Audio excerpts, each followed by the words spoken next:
Всем привет, это escast.com, и сейчас мы возьмем интервью представителя Беларуси Тео. Тео, привет. Привет. Вот на днях была вечеринка с Александром Рыбаком, он приезжал. Можешь рассказать, может, ты обменялся с ним опытом, поговорили о чем-нибудь? Да, вообще это была первая официальная вечеринка, скажем так, проводы артиста Беларуси на Евровидении.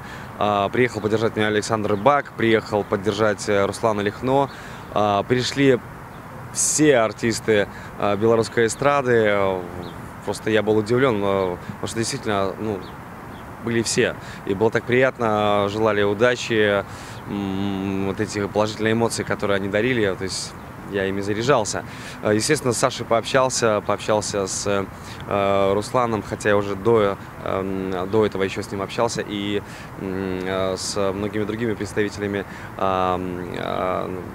конкурса Евровидения, там от разных стран, например, Юлия Волкова, участница группы Тату, Дина Гарипова, я с ней встречался в Москве, поэтому как-то по крупице доставал информацию о Евровидении, потому что для меня это первый визит на столь масштабный музыкальный форум, я никогда не был на Евровидении, но всегда интересовался, и поэтому могу сказать, что кое-какой важной информацией обладаю. 4 апреля в Минск прилетала Ларин.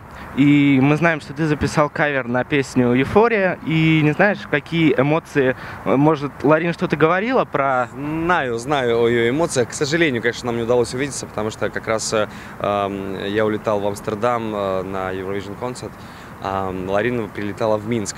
Но я для нее приготовил кавер-версию песни «Эйфория», которая была выполнена в регги-стайл.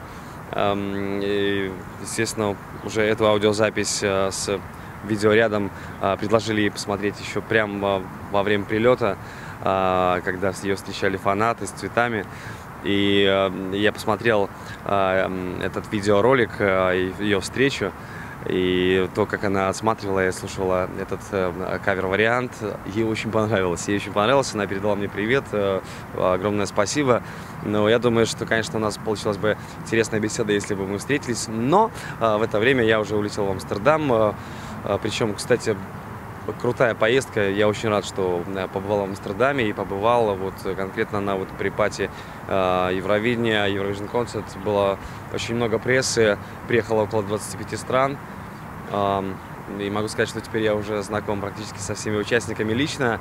Был крайне удивлен тому факту, что когда я исполнял песню «Cheesecake», в клубе зрителей было около 1500.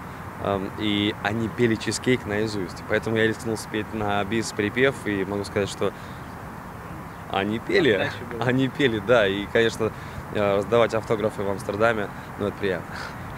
Как вообще проходит подготовку к конкурсу? И готов ли номер уже для репетиции на сцене Евровидения? Да, буквально неделю назад улетела из Беларуси Тина Матулеси, режиссер-постановщик из Швеции.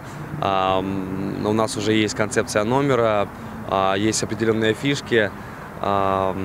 Также в этот период приезжал Алекс Панаи, который в этом году, кстати, готовит и сестер Толмачевых по вокалу и по английскому. Очень замечательный был период репетиционный, мы плотно поработали. Также продолжим работать в Копенгагене.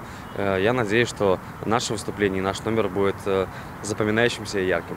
Недавно снимали открытку для конкурса Евровидения, приезжали датские режиссеры. Как вообще прошла съемка?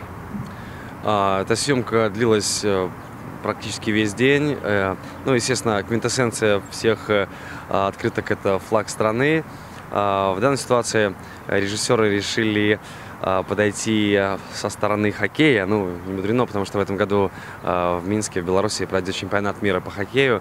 И поэтому мне выпал шанс прокатиться на коньках. Кстати, вспомнить было, я неплохо катался на коньках. И, кстати, доказал это датским режиссерам. Было куплено около 400 шайб, которые были выкрашены в зеленый и красные цвета.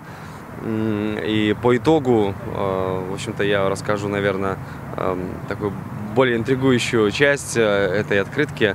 Эти шайбы путем, скажем так, подбивания клюшкой в какую-то конкретную точку катка, стали собираться воедино в некую конструкцию. В итоге потом оказалось взглядом сверху видно мой родной, красивый белорусский флаг. И последний вопрос. Какого числа делегация Беларуси отправляется в Копенгаген? 28 апреля мы все дружно, выбритые, вымытые, красивые, причесанные, улетаем в Копенгаген. Спасибо огромное, Тео. Спасибо вам. Было приятно с тобой пообщаться. Желаю удачи на конкурсе. Спасибо. Спасибо.